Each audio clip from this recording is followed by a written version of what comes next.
சம்பாதிக்கணும்னு நான் சொல்ல, நான் ஒரு ப்ரொடியூசராக அதை நான் பார்த்துட்டேன், அவ்வளோதான், வேறு ஒன்றும் இல்லை. ஒரு ப்ரொடியூசராக பார்க்குறேன். ஒரு படம் ஜெயிச்சிருச்சு, ஒரு படம் தான் ஜெயிச்சிருக்கு, இன்னும் ஜெயிக்கணும், இன்னும் நிறையா போகணும், அந்த சம்பளம் ஏற்றினா இன்னும் என்னுடைய இது இன்னும் நிறைய படங்கள் நான் வெற்றி அடையணுன்ற ஒரு இலக்கு எனக்கு வச்சுக்கிற ஒரு விஷயமா இருக்குது. இந்த படம் வெற்றி அடைஞ்சனால நான் அடுத்த படம் பண்ணும்போது அப்போ நான் சம்பளம் ஏற்றுறதுனால அந்த படத்தோட பட்ஜெட் இன்னும் ஏறிடுது.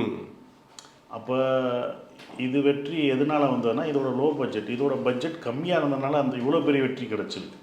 அப்போ அடுத்த படம் எல்லாரோட சம்பளமும் ஏறும்போது என்னன்னா, அப்போ பட்ஜெட் இன்னும் ஜாஸ்தியாக, அப்போ அந்த வெற்றி குறைஞ்சிரும்.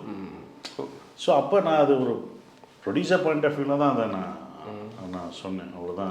ஹீரோவாக நீங்கள் இருந்தாலுமே நீங்கள் ஒரு கதையை சம்பளத்தை வந்து ப்ரொடியூசராக தான் யோசித்து முடிவு அது பண்ணுறேன். அந்த நமக்கு மார்க்கெட் ஒன்று என்ன இருக்கோ அதுக்குள்ளே நம்ம பண்ணால் போதும்னு ஒன்று இருக்கும் பார்த்தீங்களா, அப்படி தான் நான் பார்க்குறேன்.